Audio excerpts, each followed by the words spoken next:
તો દોસ્તો આજે ભાવનગરથી મહેમાન આવ્યા છે અને જે આપણા ઘણા ટાઈમથી વિડીયોઝ પણ જોવે છે. જય શ્રી કૃષ્ણ દાદા. જય શ્રી કૃષ્ણ. જય શ્રી કૃષ્ણ. શું નામ છે વડીલ આપનું? અશ્વિનભાઈ પંડ્યા. અશ્વિનભાઈ. આપનું નામ અંકલ? સુરેશભાઈ પંડ્યા. સુરેશભાઈ. આપનું નામ? રેખાબેન પંડ્યા. રેખાબેન. આપનું નામ? રીતાબેન. રીતાબેન. આપ અંકલ કેટલા ટાઈમથી અમારા વિડીયો જોવો છો? ઘણા વખતથી જોઈએ છીએ, પણ ક્યારેક ક્યારેક જોવા મળે છે. જી. પણ એકચ્યુઅલી તો અમે પણ વિકલાંગોની સંસ્થાઓ ચલાવીએ છીએ. બહુ મોટી વાત અને છે. અમારે પણ ખૂબ જ દાતાઓ જોડે સંપર્ક હોય છે. જી. અને ઘણા બધા લોકો અમને સંપર્ક કરતા હોય છે, અમારા દાતાઓ, કે આવો એક વિડીયો અમે વારંવાર જોઈએ છીએ, તો એ સંસ્થાની જરા તમે એક વખત મુલાકાત લઈને જરા તપાસ તો કરો શું છે શું નહીં. જી જી. આજે અમે એક અમારા પ્રસંગ હતો એટલે મહુવા ગયેલા અમે મારા ભત્રીજાના ઘરે. એટલે વળતા અમે નક્કી કરેલું કે વળતા આપણને પોપટભાઈ મળે તો પોપટભાઈને મળવું છે આજે. બિલકુલ. અને નસીબ જોગે આજે તમે હાજર હતા, બેઠા હતા, અને તમને મળીને અમને ખરેખર ખૂબ આનંદ થયો.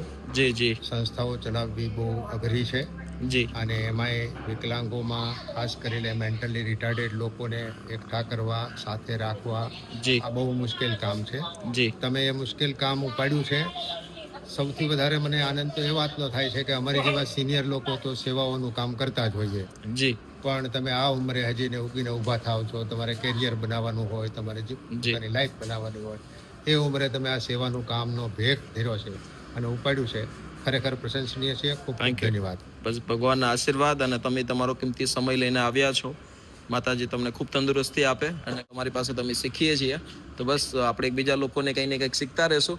ખૂબ આનંદ થયો. અને આજે દોસ્તો અંકલ અને આખો એમનો પરિવાર સાથે જે મુલાકાત લીધી, અને એ પણ ખૂબ સારું કામ કરી રહ્યા છે. એવા દિવ્યાંગ બહેનો ભાઈઓ કે જે જન્મજાત માનસિક રૂપથી પીડાતા હોય છે, તો એમની માટેની વ્યવસ્થા ખૂબ ભાવનગરની અંદર પણ સારી વ્યવસ્થા સાથે જોડાયેલા છે અને અલગ અલગ શહેરોમાં પણ એમની બધી વ્યવસ્થાઓ જોડાયેલી છે. તો ચોક્કસથી આપણે કાંઈ ન કરી શકીએ તો કાંઈ નહીં, પણ સારા કામને હંમેશા આપણે સારી વાત કરવી જોઈએ. તો બસ ભગવાન એમને જાજે આવી રીતે કામ કરવાની પ્રેરણા આપે.